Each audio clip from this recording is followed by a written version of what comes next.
이 시간에 함께 보실 말씀은 디모데전서 6장 3절에서 5절까지 말씀입니다. 디모데전서 6장 3절에서 5절까지입니다.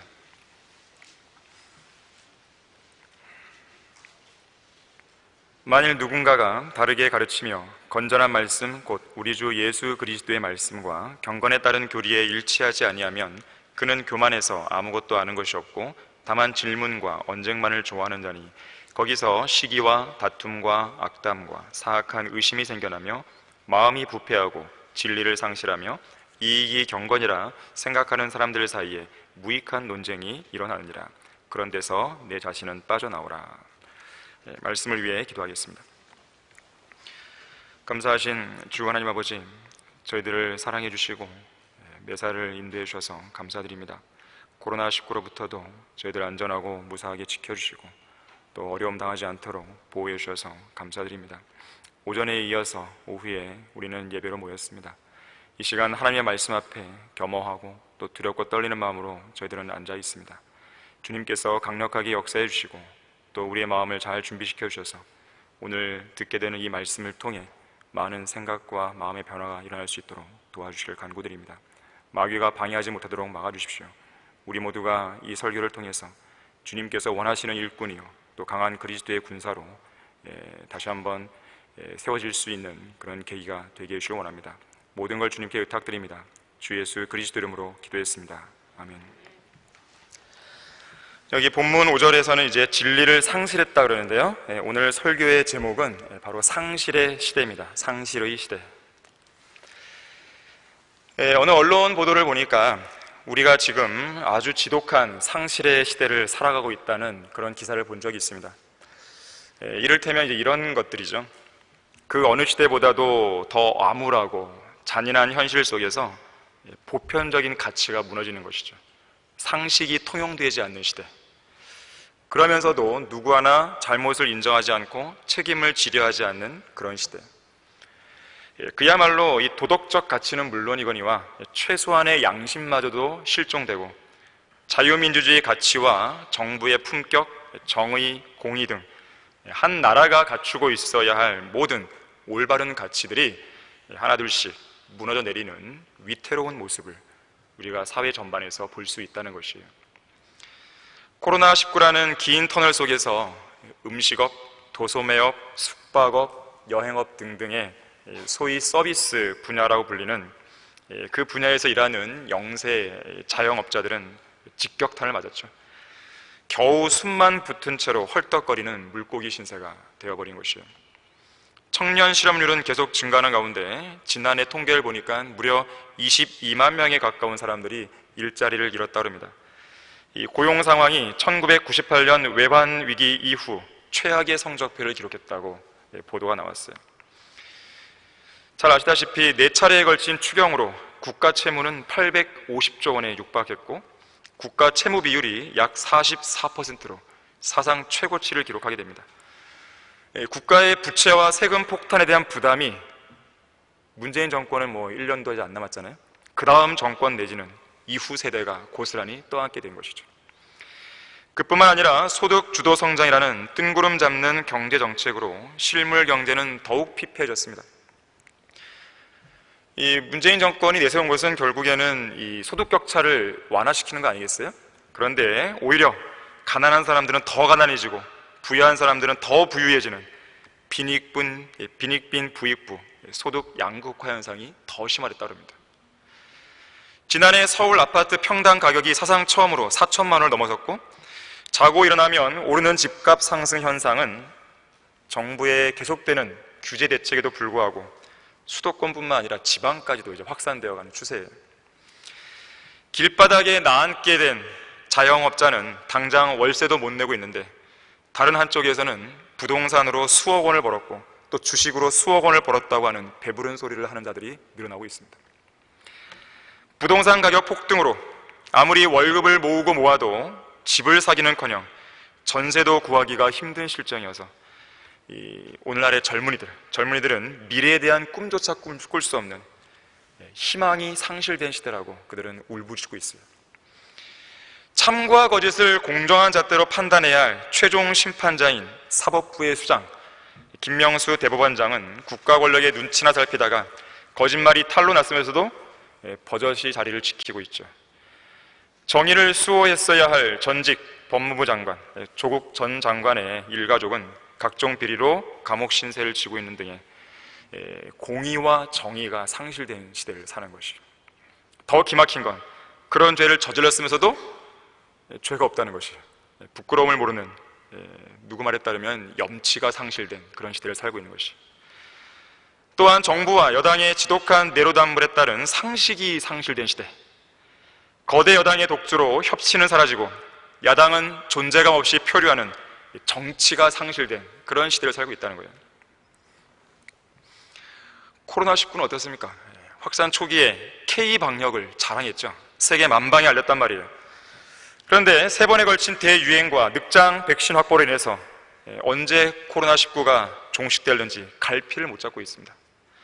백신 부작용에 대한 국민들의 우려 하나 확실하게 해소해주도 못하는 상황에서 백신이 전혀 듣지 않는 신종 변이 바이러스의 유입 가능성까지, 전문가들은 이제 올해도 여전히 우리는 상실의 시대를 계속 살 것이다라고 전망을 하고 있어요. 자, 그런데 이런 상실의 시대가 정치, 사회적인 현안에만 국한되어 있겠습니까? 이 마지막 배교한 교회 시대를 살아가는 교회들의 실상을 보십시오. 그뿐만 아니라 육신의 정욕과 안목의 정욕과 생애의 사랑에 사로잡혀서 간신히 숨만 붙은 채로 영적인 기근과 갈증으로 허덕이는 현대 그리스도인들의 실상을 보십시오. 과연 이 마지막 교회 시대에 믿음을 찾아볼 수 있겠습니까? 바알에게 무릎 꿇지 아니한 엘리야 시대의 7,000명과 같은 사람들을 찾아볼 수 있겠습니까? 과연 이 세상 교회들 안에서 무슨 희망을 볼 수 있겠어요? 그리스도인으로 자처하는 많은 사람들이 온갖 죄들, 거짓교리, 위선, 형식주의, 탐욕, 타락, 우상숭배, 세상 풍조라고 하는 그 쓰나미에 휩쓸려서 더럽고 냄새나는 쓰레기 더미에서 뒹굴고 있는 현실이 오늘날 이 교회 시대, 마지막 교회 시대의 현실입니다. 이 시대는 그 어느 때보다도 영적으로 암울하고 잔인한 상실의 시대예요. 중세 암흑 시대? 그건 비교가 안 됩니다. 그때는 박해가 극심했지만 그래도 성경대로 믿는 사람들이 제대로 된 믿음을 보였던 시대예요. 오히려 지금은 박해는 없는데 오히려 이상하게 변질이 더 심한, 부패가 더 심한 시대로 바뀌어버렸죠. 경건의 능력이 상실된 시대입니다. 영적 감각이 상실된 시대, 바른 성경과 진리가 상실된 시대고 성경적 가치가 상실된 시대입니다. 주님을 향한 뜨거운 열정과 사랑이 상실된 시대입니다. 첫사랑이 상실됐고 높은 곳으로부터 오는 능력은 찾아볼 수가 없어요. 진정한 헌신, 하나님을 향한 절대적인 복종, 과연 누구에게서 그런 걸 찾아볼 수 있는 것이죠? 복된 소망, 거룩한 성별, 순교자의 정신과 그러한 자세, 선교와 구령의 열정, 그런 걸 찾아볼 수 있습니까? 자, 이런 모든 것들이 상실되어 버린 시대에 우리는 오늘날 살고 있는 것이에요. 자, 이런 상실의 시대에 우리는 또다시 소위 시대에 뒤떨어졌다고 하는 아주 캐캐묵은 용어 하나를 꺼내들 수밖에 없어요. 그건 바로 부흥과 각성이라는 용어입니다. 이 용어는 수많은 가짜 교회들과 수많은 가짜 목사들과 수많은 가짜 부흥사들이 하도 많이 거짓되에 우려먹어가지고 이 배교한 시대를 살아가는 성도들의 가슴 속에서는 그야말로 진부한 용어가 되어버렸어요. 하지만 복된 소망이신 예수 그리스도의 재림이 얼마 남지 않은 이 현실에 성경적 믿음과 실행은 온데간데 없고 많은 영적 가치들이 상실된 이 암울한 현실 속에서 우리는 다시 이 단어를 꺼내들 수밖에 없습니다. 우리 안에 내주하시는 성령 하나님을 통해 나오게 되는 그 능력, 열정을 마지막으로 한 번 더 쏟아붓기 위해서라도 이 부흥과 각성은 그 어느 시대보다도 필요한 시대가 된 거예요. 자, 우리는 그 가치를 다시 한번 전면에 내걸고 다시 한번 그 아래로 우리의 마음을 모아야 됩니다. 이 시간에 부흥과 각성을 위해 들어올리는 이 진리의 깃발 아래로 다시 한번 여러분들의 마음을 헌신적으로 모아서 각자의 부족한 부분들을 영적으로 쇄신할 수 있는 그런 계기가 되어야 되는 것이죠. 자, 이 상실의 시대에 우리가 영적으로 부흥하고 각성하려면 어떻게 해야 되는 것입니까? 첫 번째로 이 교회 안에 속해 있는 모든 성도가 그 마음이 성령의 능력으로 채워져야 됩니다. 다시 말해 성령으로 충만해지라는 뜻이에요. 높은 곳으로부터 오는 능력, 저 천상에 앉아 계신 예수 그리스도로부터 오는 그 능력을 힘입어야 됩니다. 자, 저는 지금 일부 성도만 그렇게 해야 된다, 그렇게 안 했습니다. 성경을 가르치는 강사들이나 집사들, 각 부서장 및 주일학교 교사들, 몇몇 헌신적인 성도들만 성령의 능력으로 채워져야 된다, 그렇게 말 안 했습니다. 모든 성도예요. 단 하나의 사람도 예외 없이 성경 침례교회 안에 소속된 모든 성도가 성령의 능력으로 채워져야 됩니다. R.A. 토레이 목사도 말했지만 성경대로 믿고 실행하는 교회 안에 속한 모든 성도가 성령의 능력으로 채워져서 언제 어디에서 누구를 만나든지 복음을 담대하게 전파하는 신실한 구령자가 된다면 교회가 세워진 지역에 엄청난 부흥과 각성이 일어나게 될 거라고 했어요. 왜 5월 5일 날 나갔던 장년부의 모습 한번 보십시오. 그분들이 왜 나간 거겠습니까? 그냥 형식적으로요? 누구에게 잘 보이기 위해서요? 그게 아니란 말이에요. 그분들의 마음속에는 성령의 능력을 가득 찬 그것을 주체할 수 없는 것이죠. 무언가 표출해야 되는 것이에요. 지옥으로 달려가는 그 불쌍한 혼들을 향해서 참지 못하는 그 끓어오르는 열정이 그 안에 솟아오르는 것이에요. 그분들이 하고 안 쉬고 싶겠습니까? 이 바쁜 현대인의 삶에서 안 쉬고 싶겠어요? 근데 그게 중요한 게 아니란 말이죠. 자, 그러한 마음이 그 몇몇 사람들에게만 해당되어야 되겠습니까? 그건 아니란 말이에요. 몇몇 사람들에게만 국한된다고 한다면 우리에게는 부흥과 대각성은 저 먼 나라에게밖에 안 되는 것이에요. 만일에 모든 성도들이 그렇게 성령의 능력으로 가득 차서 자기가 살고 있는 그 지역, 아니면 좀 더 먼 거리, 아니면 좀 더 먼 거리, 그렇게 가서 복음을 전한다고 생각을 해보십시오. 어떤 일이 벌어질까요? 그건 제가 말씀을 안 드려도 답은 분명해지는 것이에요. 여러분은 아무리 일을 해도 끝나지 않는 그런 직업을 가져본 적 있으십니까? 일을 하면 할수록 할 일이 더 많아지는 직장에 대해 알고 있어요? 물론 할 일 없이 따분하게 앉아있는 직장보다는 할 일이 계속 있는 직장이 더 좋은 직장입니다.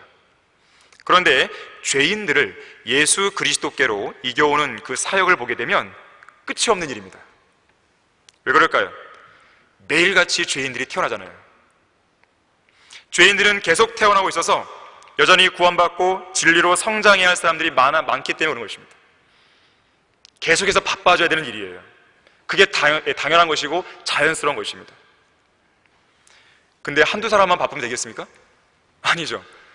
모든 성도들이 그래야 되는 거죠. 모든 성도들이. 우리는 바른 성경을 이 땅 위에 정착을 시켜야 됩니다. 한글 킹제임스 성경을 이 땅 위에 정착시켜야 돼요. 복음을 통해서 이 나라 이 민족을 이겨와야 됩니다. 진리의 지식을 확산시켜야 돼요.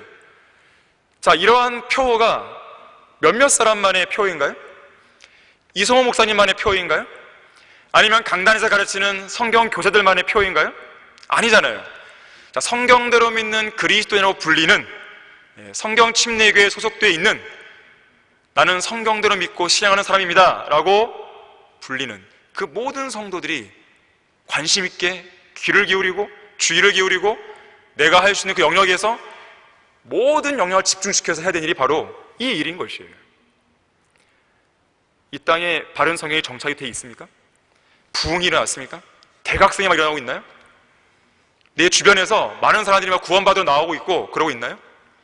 자, 그렇게 보이지 않고 있는데 가만히 앉아있고 여전히 너저분하게 자신의 일상생활을 즐기고 있는 사람이 있다면 그분들은 이런 계기를 통해서 다시 한번 각성하셔야 됩니다. 정신을 바짝 차리셔야 되는 것이죠. 만약 우리가 오늘 밤 죽는다는 것을 안다면 남은 시간 동안 여러분들은 무엇을 하시겠습니까? 우리가 마지막으로 힘을 쏟아야 할 일이 무엇이겠습니까? 스피노자처럼 사과나무나 심겠습니까? 아니죠. 우리는 한 사람이라도 더 죄인들을 이겨와야 되는 것이죠. 만일 우리가 구령하는 일을 소홀히 한다면 그것이 완고함이든 하나님을 두려워하지 않는 것이든 아니면 무관심한 것이든 그 어떠한 이유든지 그것은 죄입니다. 영적 살인을 범하는 죄예요. 그러한 영적 살인자로서 결코 우리의 인생을 마감해서는 안 됩니다. 몇몇 성도만이 설교자로 부름을 받지만 구령자로 부름받는 것은 모든 그리스도인들이에요. 남녀노소 할 것 없이 내가 구원받은 그리스도이다 그러면 그 일은 누구에게나 맡겨진 것이죠. 자, 모든 그리스도인이 자기가 할 수 있는 한 최선을 다해서 신실하게 구령한다면 거기에서 부흥과 대각성이 시작되는 거예요. 물론 이 배교한 교회 시대는요, 이 나라를 뒤집어 엎을 만큼의 그런 미국이나 영국을 휘저었던 그런 대각성 운동이 일어나지 못합니다. 배교의 시대이기 때문에. 하지만 내가 최소한 복음을 전파하는 그 지역에서만큼은 뭔가 변화가 일어나는 거예요. 부흥회가 따로 있는 게 아닙니다. 거리 설교를 하는 그 현장이 부흥회 현장이에요. 여러분에게 맡겨진 성도들인 것, 사람들인 것, 죄인들인 것이에요. 여러분이 설교대로 서 있고 거기에 수많은 사람들이 지나다니는 가운데 여러분이 개최하고 있는 그 집회에 그 사람들이 참석하고 있는 거예요. 그 현장을 활용하시면 되는 것이에요. 여러분들이 거리에서 설교하는 그 설교 한 편이 얼마나 많은 사람들의 마음에 강력한 찔림과 또 눈물의 회개와 그런 것을 가질지 모르는 것이에요. 당장 눈에 보이는 역사가 없다 하더라도 반드시 그러한 열매는 우리가 저 하늘나라에 갔을 때 다 드러나는 것이에요. 어떤 사람이 전파한 그 복음이 어떻게 열매를 맺었는지는 하늘나라에서 다 드러납니다. 자, 그렇다면 이렇게 성령의 능력으로 채워지기 위해서는 어떻게 되는 것인가? 말씀에 붙들려야 됩니다. 다른 방법이 없어요. 하나님의 말씀이 여러분의 마음을 지배할 때 여러분은 그 어느 때와도 비교할 수 없는 강력한 힘, 능력, 그리고 자신감을 얻게 됩니다. 이 잠언 24장 5절에서는 현명한 사람은 강하고 정녕 지식이 있는 사람은 힘을 늘려간다 그랬어요. 지식이 있는 사람이 힘을 늘려갑니다. 자, 성경적인 지식이 여러분의 영적인 힘을 늘려주는 것이에요. 그때에 내가 말하기를 나는 그를 언급하지 아니하고 더 이상 그의 이름을 말하지 아니하리나 하였으나 그의 말씀이 내 마음속에서 내 뼈들 속에 사무치는 타는 불 같아서 내가 참기에 지쳤고 견딜 수 없었나이다. 5월 5일날 순회석에 나가셨던 장년부들이 경험했던 바로 이것이에요. 견딜 수 없어요. 왜? 하나님의 말씀이 내 안에 타는 불 같아요. 하나님을 향한 사랑이 그들로 하여금 밖으로 내모는 것이에요. 그게 억지로 되는 것이 아닙니다. 형식적으로 한다고 되는 게 아니에요. 그리스도의 사랑이 우리를 강권한다 그랬어요. 강력히 권하는 것이에요. 나로 하여금 가만히 있지 못하게 만듭니다. 나가서 외치게 만드는 것이에요. 나가서 진리의 빛을 들게 만드는 것이에요. 하나님의 말씀은 바위를 부숴 조각내는 큰 망치잖아요. 우리의 완고한 마음을 부숴낸단 말이에요. 소멸시키는 불입니다. 우리의 냉랭한 마음을 뜨겁게 달궈주는 것이죠. 강력하게 찌르는 막대기예요. 단단하게 고정시키는 못입니다. 우리로 하여금 진리에 딱 고정되겠도록 우리를 붙여주는 것이죠. 무엇인지 단번에 베어버릴 수 있는 예리한 칼이고 그리고 강력한 폭탄인 것이에요. 우리는 살아있고 능력 있는 말씀의 위대함을 깨달아야 돼요. 깨달을 뿐만 아니라 그 위대함에 사로잡혀 살아야 됩니다. 우리가 하나님의 말씀을 올바로 믿고 시행할 수만 있다면, 하나님의 말씀을 제대로 믿고 깨달을 수만 있다면 우리의 마음이 변화되고 소생하는 것은 시간 문제예요. 그러한 경험을 하셔야 됩니다. 하나님의 말씀을 내가 읽고 내가 귀로 듣고 내가 공부했더니 그 말씀이 내 안에서 움직이는 거예요. 꿈틀대는 것이에요. 살아 움직이는 것이에요. 역사하는 것입니다. 자, 그런 생동감 있는 경험을 해야 돼요. 그래야지만 그리스도인은 살아 움직일 수 있는 것이죠. 우리 다 같이 누가복음 24장 32절 한번 보겠습니다. 누가복음 24장 32절 보십시오. 엠마오로 가던 두 제자가 방금 제가 말씀드렸던 이것을 깨달았던 것입니다. 이걸 느꼈어요. 이런 경험을 했던 것이에요. 누가복음 24장 32절에서 그들이 서로 말하기를, 엠마오로 가는 두 제자입니다. 그분이 예수님이시죠. 길에서 우리에게 말씀하시며 성경을 열어 보여주실 때, 자, 핵심은 성경에 있어요. 그리고 우리 마음이 뜨겁지 않으더냐. 자, 이렇게 마음이 뜨거워진 경험을 했을 때 두 제자가 어떤 반응을 보이는지 보세요. 이어지는 33절입니다. 당장 그 시간에 일어나 예루살렘에 돌아와서 11 제자들과 그들과 함께 있는 사람들이 다 모여 있는 것을 보자. 뭐라고 말합니까? 말하기를 주께서 참으로 살아나셨고 시몬에게도 나타나셨다고 하더라. 부활의 증인이 된 것이에요. 성경을 열어 보여줄 때 막 마음이 막 뜨거워지자, 열정이 막 올라오자 가만히 있지 못한 거예요. 이 시간이 늦은 저녁 시간이거든요. 편하게 쉬고 싶지만 그렇게 할 시간 겨를이 없단 말이에요. 당장 그 시간이 일어납니다. 돌아가서 부활의 증인이 되는 것이죠. 하나님의 말씀이 우리의 마음을 지배할 때 주체할 수 없는 담대한 용기가 나옵니다. 도저히 견딜 수 없는 주님을 향한 사랑과 열정이 우리 안에서 솟구쳐 나오는 경험을 하게 되는 것이에요. 자, 우리는 이러한 경험을 위해서 하나님께 기도하셔야 됩니다. 하나님, 우리의 마음을 주님의 말씀으로 채워주십시오. 진리의 말씀으로 우리의 마음을, 제 마음을 지배해 주십시오. 기도하셔야 돼요. 그렇게 할 때 우리는 어떤 사람 앞에서도 우리가 가진 성경적 신앙을 담대한 자세로 내보일 수 있습니다. 강한 자신감을 내비칠 수 있어요. 당당하게 살 수가 있는 것입니다. 이것은 그냥 한번 해보는 허세나 만용이 아니에요. 진정한 용기를 발휘하는 그리스도인으로서 세상의 비웃음과 위협에 전혀 위축당하지 않습니다. 오히려 그들을 향해 호령하는 것이죠. 세상 사람들에게 위축당한 채 쪼그라든 심장을 가지고 세상 사람들의 눈치나 보면서 근근히 하루를 버티는 그런 비굴한 성도가 되면 안 됩니다. 우리 안에 전지전능하신 하나님께서 계시고 그분의 강한 오른손이 우리를 떠받치고 있다는 그런 확신을 가진 용기 있는 전사로 거듭나야 되는 것이에요. 세상 사람들을 향해서 죄를 죄라고 외쳐야 됩니다. 담대하게 복음을 외쳐야 되는 것이죠. 그런 것도 못하는 나약해 빠진 그런 성도가 되면 안 됩니다. 그저 세상 사람들의 비위나 장단을 맞춰주면서 세상의 가치관이나 풍조에 이리저리 휩쓸려갖고 그런 나약한 성도가 돼서는 안 되는 것이에요. 우리는 진리의 기치를 드높여야 돼요.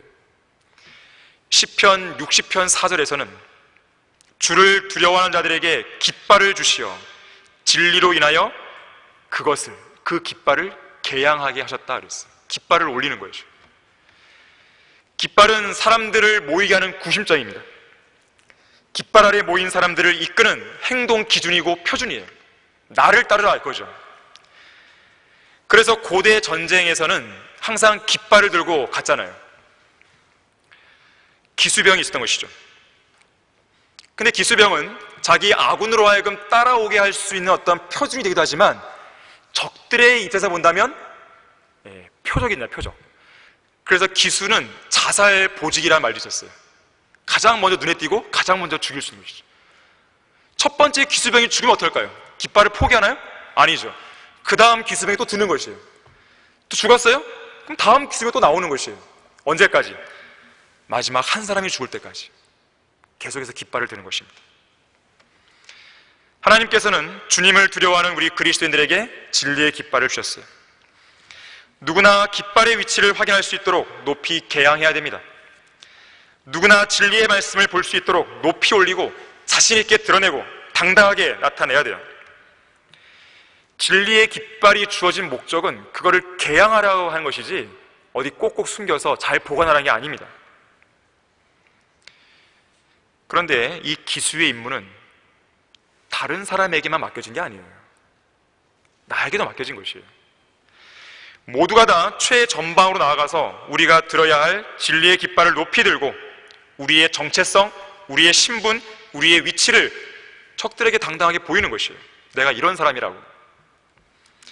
깃발을 들다가 힘이 빠졌습니까? 깃발이 내려옵니까? 다른 성도들과 협력하십시오. 혼자서 들기 힘들면 함께 협력해 들어야 돼요. 둘이서도 힘들어요? 그럼 셋이 모이는 것이에요. 한 사람이 드는 것보다는 여러 성도가 협력해서 드는 진리의 깃발이 더욱 견고하게 나붙기는 것입니다. 거리 설교 현장에 한 사람이 나가서 설교하는 것과 두 사람이 나가서 설교하는 것과 세 사람이 나가서 설교하는 것과 차원이 다릅니다. 힘이 모아지는 거예요. 응집력이 모아지는 것입니다. 다른 형제자매들은 진리의 깃발 높이 들고 나가 싸우는데 나만 편안히 앉아서 쉬면 과연 그것이 동역자고 과연 그것이 그리스도의 군사라고 불릴 수 있겠습니까? 진리의 깃발이 나붙기는 그곳에는 여러분도 함께 모여야 돼요. 각자 흩어져서 각자의 삶의 현장에서 열심히 일을 하다가도 높이 들어올린 진리의 깃발이 휘날리는 것을 보거든 모여야 되는 것입니다. 함께 모여서 만왕의 왕이시고 군대 대장이신 예수 그리스도의 명령에 주의를 기울이셔야 돼요. 그리고 그 명령을 하나도 빠짐없이 온전히 수행해야 되는 것입니다. 신실한 복음 전파자 한 명의 설교를 통해서 수많은 죄인들이 회심하는 걸 생각해 보세요. 진실한 눈물을 흘리고 술병을 내던지고 창녀짓을 그만두고 도박을 중단하고 자살하러 가던 사람이 돌아서고 가정폭력을 멈추고 추악하고 더럽고 음란한 일을 중단하는 놀라운 역사가 일어나는 것을 생각해 보십시오. 자, 그런데도 여러분들은 가만히 앉아있을 수 있겠습니까?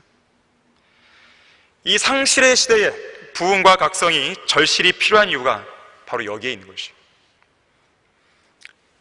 이 상실의 시대에 영적으로 부흥하고 각성하려면 어떻게 됩니까? 두 번째로 이 교회 안에 속해 있는 모든 성도가 진지하게 기도해야 돼요. 진지하게.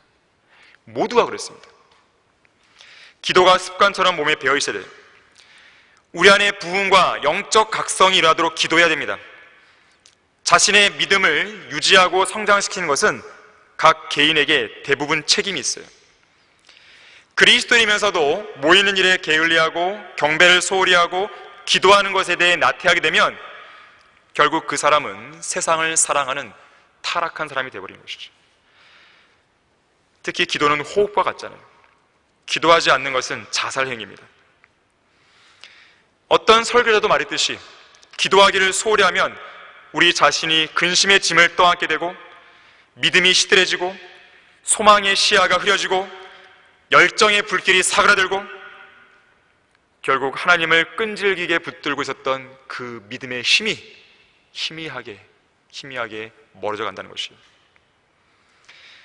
어떤 죽어버린 성도의 호흡을 돌아오게 하고 다시 심장을 뛰게 하고 간신히 호흡을 연명하게 했던 산소 마스크를 벗겨버릴 수 있는 유일한 방법은 그 성도로 하여금 기도하게 만드는 것이에요. 기도해야 소생할 수 있습니다. 기도는 자기만 소생하는 것이 아니라 죽어있는 다른 성도의 생명을 살릴 수도 있어요. 능력 있는 사역을 통해 400만 명을 예수 그리스도 앞으로 인도했던 요한 웨슬리, 항상 그의 곁에는 순회 전도 여행 때마다 나이 많은 기도의 일꾼들이 있었다고 합니다. 그만큼 기도가 많은 생명의 호흡을 살린 것이죠. 기도를 회복해야 됩니다. 그래야 소생할 수 있어요.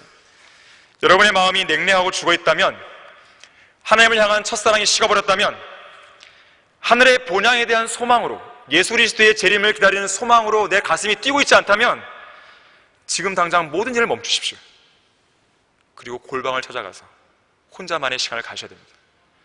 주님께 기도하셔야 돼요. 미국의 제2차 대각성 운동과 부흥을 주도했던 찰스 피니가 이런 말을 했습니다.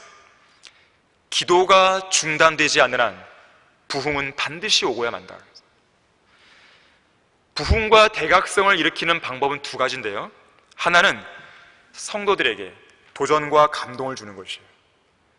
다른 하나는 하나님께 감동을 드리는 것이에요.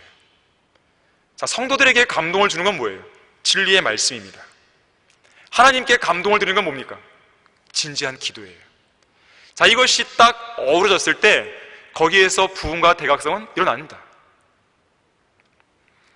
한 번은 찰스 피니가 자신의 사역을 정리하면서 이런 고백을 했습니다. 나는 오직 성경만을 나의 교본으로, 성령님만을 나의 교사로, 기도만을 나의 힘과 능력으로 삼았다. 그렇게 했기 때문에 하나님의 위대한 도구로 나는 사용될 수 있었다고 감히 말할 수 있다 그랬어요. 그렇게 해서 50만 명의 혼들이 그리스도께로 나왔다 그럽니다. 우리는 꿈을 꿔야 됩니다. 내가 전파하는 그 복음을 통해서 단 한 사람이라도 눈물의 회개를 통해서 주님께 돌아온다면 가치가 있는 것이죠. 그렇지 않겠습니까? 꼭 수백만 명을 내가 인도해야 이 일을 하겠습니까? 그건 아니에요. 단 한 사람이든 두 사람이든 세 사람이든 10사람이든 구원받는 그리스도인이 나올 수만 있다면 나는 그 일을 해야 되는 것이에요.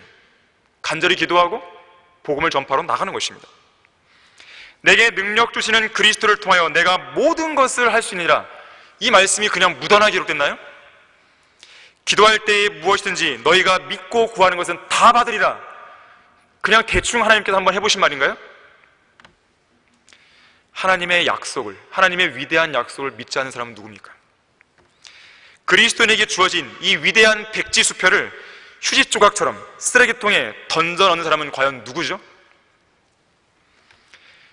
그리스도인은 기도를 통해 역사하시는 하나님의 능력을 진실로 믿는 사람이에요.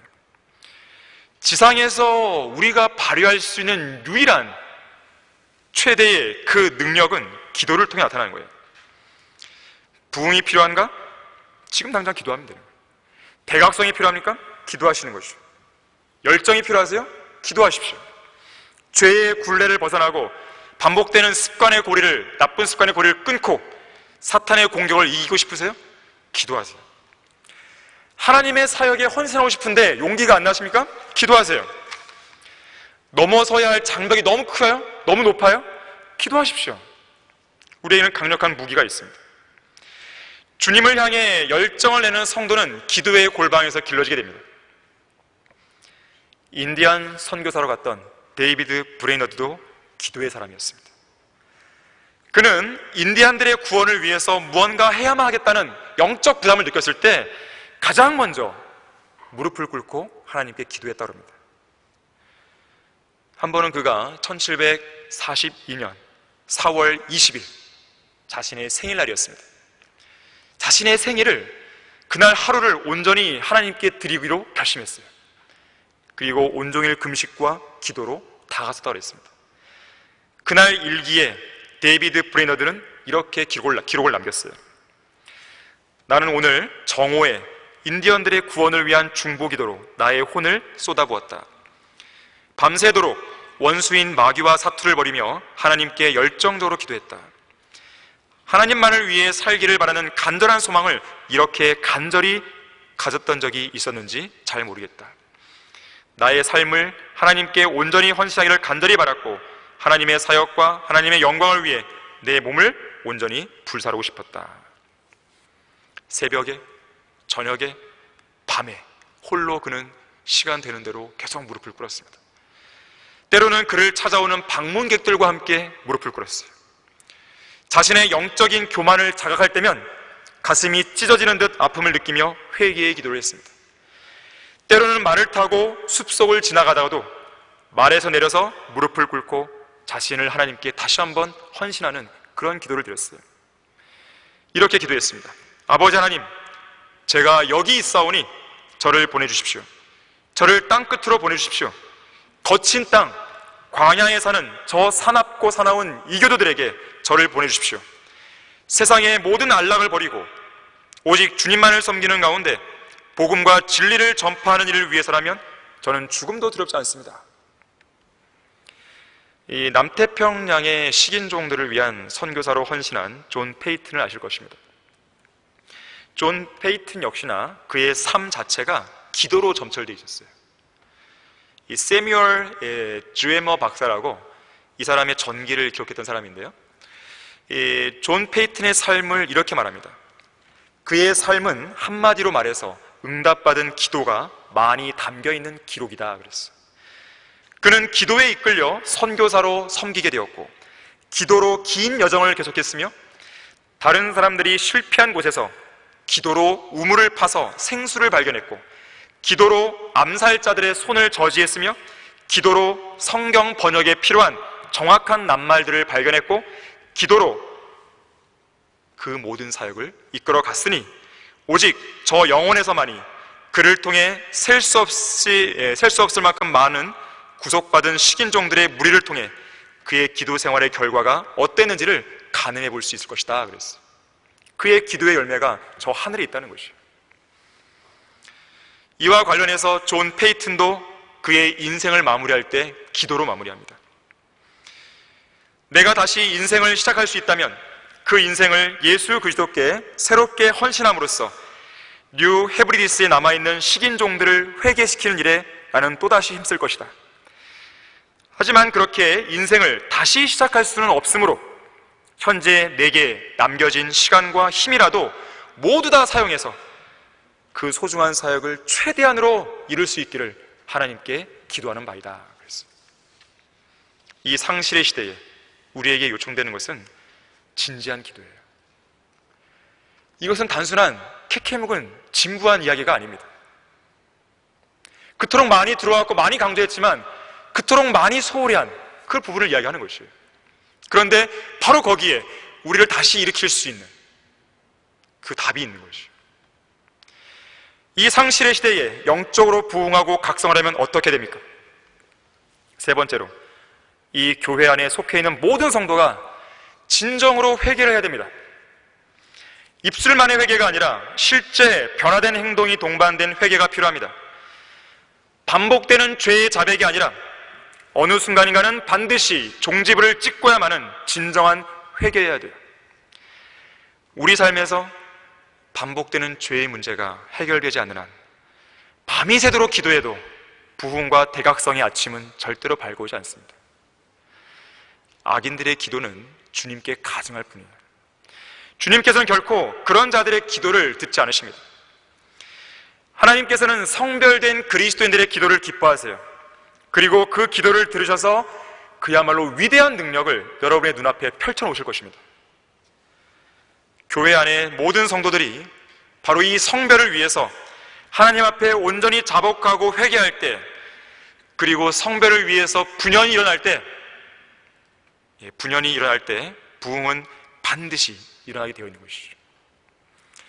형식적이고 입술만의 회개, 이제는 그만둬야 됩니다. 입술만의 회개 그만두셔야 돼요. 일회용 회개 그만두셔야 됩니다. 세상을 향한 사랑이나 육신적인 일 지금 당장 포기하셔야 돼요. 더 이상은 안 돼요. 그럴 시간이 없습니다. 우리 다 같이 역대기하 7장 14절 보겠습니다. 역대기하 7장 14절입니다.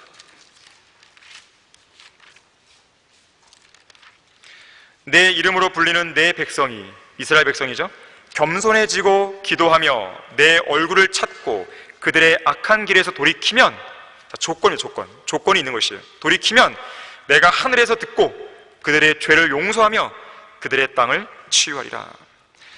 자, 본문은 교리적으로는 재림 때 있을 이스라엘의 회개와 회복입니다. 영적인 회복뿐만 아니라 물리적인 땅의 회복까지 적용하고 있는 것이에요. 자, 하지만 영적인 의미에서 우리는 영적인 회복과 부흥에 적용해 볼 수 있는 교훈이 있는 것이죠. 영적인 부흥과 대각성을 위한 조건 중 하나로서 뭐라고 나옵니까? 악한 길에서 돌이키라 그랬어요. 죄 짓는 습관을 버리지 않는 한 부흥은 오지 않습니다. 죄를 그대로 품고 있는 상황에서 나는 새로운 마음으로 살겠어, 이거는 망상이에요. 망상을 넘어서서 그건 위선입니다. 고린도전서 15장 34절에서는 의에 대하여 깨어있고 죄를 짓지 말라 그랬어요. 죄를 짓고 있는데 어떻게 의에 대해 깨어있습니까? 단순히 죄를 자백하는 것만으로는 부족해요. 실제로 죄를 증오하고 끊어버리셔야 됩니다.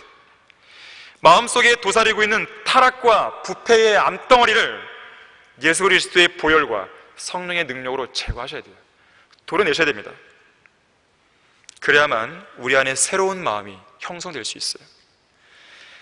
오늘날 부흥과 대각성이 좀처럼 일어나지 않는 가장 큰 원인은 그리스도인으로서의 정체성을 잃어버린 그런 상황에서 제멋대로 죄를 짓고 살기 때문에 그래요. 양심이 화인 맞은 성도들이 너무 많은 것입니다. 죄 짓는 것을 두려워하지 않는 거예요. 어떤 설교자가 설교 강단에서 회중들을 향해 이렇게 울부짖었습니다. 여러분은 날마다 죄와 싸우고 있습니까? 그 전쟁에서 매일 승리하고 있습니까?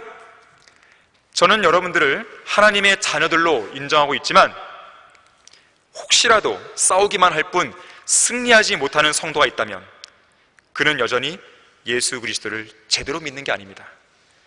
하지만 포기하지 말고 그 싸움을 이길 때까지 계속하십시오. 그렇게 하다 보면 주님께서 어떤 분이신지 온전히 알게 될 것입니다. 느슨하고 풀어진 그런 삶을 살면서 전혀 투쟁하고 있지 못한 사람은 깊은 잠에 빠진 잠꾸러기입니다. 깊은 심연이 여러분을 삼키기 전에 지금 당장 죄의 자리에서 일어나 하나님의 이름을 부르십시오. 구원받은 그리스도인이 어떤 사람입니까? 예수 그리스도를 통해서 성별된 인생으로 시작해서 성별된 삶을 살아가는 가운데 성별된 삶으로 인생을 마감해야 되는 사람들이에요. 이것이 바로 우리의 정체성이에요. 그래서 우리가 지상에서 머물러 있어야 할 장소는 죄의 자리가 아닙니다. 여러분은 지금 어떤 자리에 서 계세요? 단순히 물리적으로 앉아있는 이 교회 예배당이 아니라, 그걸 말하는 것이 아니라 여러분의 현재 영적인 위치가 어디에 있습니까? 죄의 자리예요? 아니면 죄와 맞서 싸우는 자리예요? 성별을 위해서 싸우는 거룩한 투쟁의 자리예요? 아니면 성별을 잃은, 정체성을 잃어버린 그런 자리입니까? 마땅히 있어야 할 자리를 벗어나게 되면 죄에 휩쓸리게 됩니다. 종국에는 비참한 생으로 삶을 마감하게 되어 있어요. 베데스다 연못 근처에서 아무런 소망 없이 38년 동안 병을 앓던 병자가 있었죠.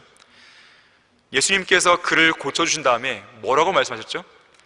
더 악한 일이 내게 일어나지 않도록 이제는 더 이상 죄를 짓지 말라 그랬어요. 죄의 결과라는 것이죠. 한편 바리새인들이 가늠하다가 잡힌 여인을 데리고 왔습니다. 그녀를 정죄하며 돌로 치려 했죠. 예수님께서는 죄 없는 자가 먼저 그 여인에게 돌을 던지라 했습니다. 양심의 가책을 받은 사람들이 한두 사람씩 떠나갔죠. 결국 여자 혼자 남았을 때 예수님이 뭐라고 하십니까? 더 이상 죄를 짓지 말라. 얼마나 많은 고난과 얼마나 많은 징계가 여러분 가운데 있어야 그 죄를 끊어버리시겠습니까? 우리 가운데 모두가 그런 것은 아니죠. 여기 앉아있는 분들 중에서는 대부분의 경우가 신실한 분들입니다. 하지만 몇몇 그렇지 못한 사람들로 인해서 영적 부흥이나 대각성은 다소 늦어지고 있는지도 몰라요. 성도들이 더 이상 죄를 짓지 말아야 하는 것은 지난날 죄를 지은 것만으로도 충분하기 때문에 그래요. 믿음 없이 행했던 지난 날들, 진리의 말씀을 공부하지 않았고 진리의 말씀을 멀리했던 지난 날들, 기도에 게을리했던 지난 날들, 세상적으로 살았고 육신적으로 살았고 종교적이었고 불평했고 감사하지 않았던 그런 날들, 복음 전파에 게을리했던 그런 날들, 주님을 위해서 육신적으로 자랑할 만한 것들을 포기하지 않았던 그런 날들, 이미 우리는 충분히 살았습니다. 이제는 더 이상 그 일들을 하지 말라는 명령만 우리에게 남아있는 것이죠.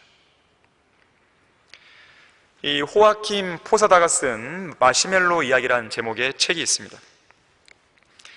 언젠가 크리스찬 중고등학교 학생들에게 이 예화를 들려준 적이 있었어요.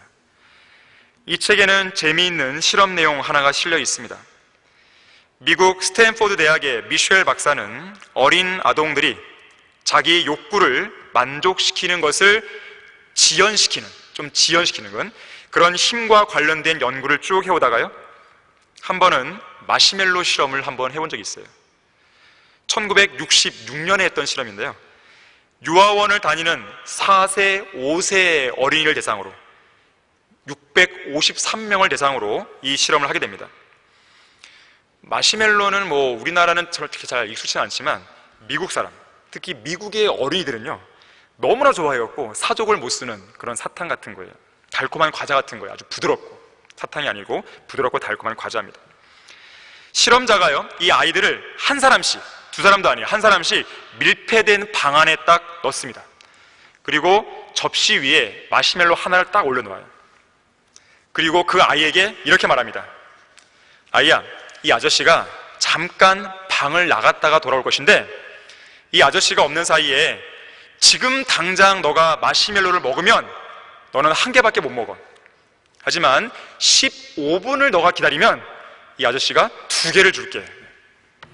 대단한 거죠. 어떤 결과가 벌어질까요? 촬영을 했어요. 촬영을. 어떤 아이는 15분을 기다리지 못해서 너무 먹고 싶은 나머지 손가락으로 막 찔러봤습니다.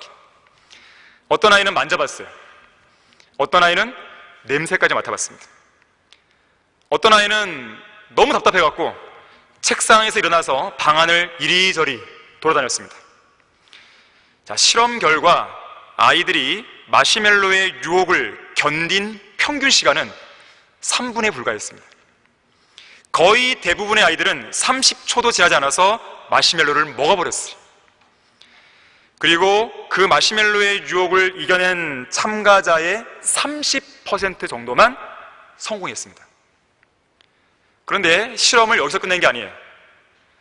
이 연구를 진행한 팀은요, 그로부터 15년 뒤에 이 아이들이 어떻게 컸는가를 조사를 했습니다. 그랬더니 놀라운 결과가 나왔어요. 15분을 잘 참아서 2개를 먹었던 그 아이들과 기다리지 못하고 그냥 바로 먹었던 대부분의 아이들을 비교해 보니까 문제를 해결하는 능력, 계획을 수행하는 능력, 미국 대입 수능 시험 등을 보니까 현격한 차이가 났습니다. 수능 시험 평균 점수가 잘 참았던 아이들이 210점이나 높게 나온 거예요. 그뿐만 아니라 그 이후에 그들이 활동했던 어떤 직장, 어떤 영역들을 보니까 역시 현격한 차이가 났음을 나중에 또 발견이 됩니다. 자, 이 실험을 통해서 우리가 얻을 수 있는 교훈은 딱 하나예요. 눈앞에 있는 이 달콤한 마시멜로와 같은 죄의 유혹, 이것을 이기지 못하면 장차 우리에게 다가올 영광스러운 승리와 상급과 유업을 얻을 수 없다는 것이죠. 하지만 눈부신 유혹을 이기면 눈부신 승리를 맞이하게 된다는 것이에요. 자, 이렇듯 영적으로 많은 것들을 잃어버린 상실의 시대에 부흥과 대각성을 위해서는 죄의 유혹과 싸워서 이김으로써 우리는 성별을 해야 되는 것이에요. 결론을 맺겠습니다. 이 상실의 시대에 성경 침례교회 안에 속한 우리 모든 성도들은 비성경적인 세상의 영적인 판도를 뒤집어 엎을 수 있는 그리스도의 강력한 군사들이요 유능한 일꾼들이 되어야 됩니다. 세상 사람들이 어떻게 살든지 관계없습니다. 우리는 우리예요. 각자가 부흥과 대각성을 이룸으로써 어그러져 버린 영적인 판도를 뒤집어 엎어야 돼요. 하늘에서 무슨 비가 오겠느냐고 모두가 낄낄대고 비웃으며 수군거려 있을 때 홀로 방주를 지으면서 의의 전파자의 역할을 신실하게 감당했던 노아를 생각해 보십시오.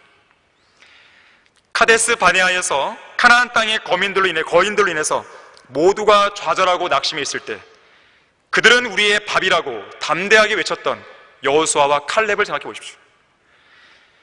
모두가 거인 골리앗 앞에서 무서워 떨고 있었을 때 전능하신 하나님의 이름으로 나아가서 믿음으로 담대하게 맞서 싸운 다윗을 생각해 보십시오. 태색이 짙은 전쟁에서 믿음의 기도를 통해 싸움의 판도를 뒤집어버린 여호사밧 왕이나 히스키야 왕이라든지, 신약의 경우로 본다면 복음과 진리를 강력하게 선포함으로써 세상을 소란케 했던 자들이라고 불렸던 사도 바울과 그의 동역자들을 생각해 보십시오. 믿음을 통해 왕국들을 정복하고 의를 이루고 하나님의 약속들을 받았고 사자들의 입을 막았던 다니엘을 생각해 보십시오. 믿음으로 불의 세력을 소멸시킨 다니엘의 세 친구를 보십시오. 믿음으로 칼날을 피하기도 하고 외적들을 패주시키고 심지어 고문을 당하면서도 죽음을 굳이 면하려 하지 않았던 믿음의 영웅들. 자, 이들이야말로 당대의 영적인 판도를 뒤집어버린 사람들이에요. 다른 사람들은 다 그건 어려운 일이야, 불가능해, 난 포기할래 할 때에 그 사람들은 그렇게 하지 않았어요. 믿음을 나타내 보였습니다. 자, 여러분의 믿음을 나타낼 수 있는 절호의 기회입니다. 모두가 배교했고 모두가 쓰러져가고 있을 때 바로 여러분의 믿음, 성경적인 믿음을 나타내 보여야 돼요. 이 자리에 앉아있는 우리 모두는 이성호 목사님과 러크만 목사님 안에서 하나님께서 이루신 성경적 지식의 진전과 열매들의 가치가 무엇인지 잘 아는 사람들이에요. 그렇다면 모든 영적 가치가 바닥을 치고 있는 이 상실의 시대에 두 목사님이 진리의 기치를 드높이며 마지막 불빛을 비추었던 것처럼 우리 역시 두 분의 발자취를 잘 유념해서 기억하고 관찰하고 따라가야 되는 것이에요. 반드시 그렇게 해서 영적인 무지와 어두움이 극심한 이때에 마지막 혼신의 힘을 다해 사탄이 망쳐놓은 이 영적인 판도를 뒤집어야 돼요. 그걸 주도할 수 있는 진정한 믿음의 사람이 되어야 되는 것입니다. 성경적인 믿음과 경건의 능력을 찾아보기 힘든 이 상실의 시대에 여러분 모두가 여러분의 손안에 들려있는 하나님의 말씀으로 붙잡히고 진지한 기도와 또 진정한 회개로 부흥과 대각성을 이루셔서 이 땅의 개혁을 주도하는 그야말로 마지막 주자가 되기를 간절히 바라는 것입니다. 제가 기도하고 마치겠습니다. 감사하신 주 하나님 아버지, 저희들에게 이 시간 설교 말씀을 통해서 다시 한번 우리의 마음을 돌아보고 우리의 잠들었던 그 영을 다시 한번 깨울 수 있는 계기를 주셔서 감사합니다. 우리 안에는 부흥과 영적 대각성이 필요합니다. 주님께서는 우리 안에 부족하고 또 나약하고 또 바로잡아야 될 것들이 얼마나 많은지 알고 계십니다. 이런 계기를 통해서 우리가 진지하게 주님께 회개하고 돌아옴으로써 주님께서 원하시는 성경대로 믿는 그리스도인으로서 이 땅의 개혁을 주도하는 그런 마지막 주자로서 온전히 발견될 수 있도록 인도해 주십시오. 주님께서 베푸신 은혜에 감사드립니다. 주 예수 그리스도 이름으로 기도했습니다.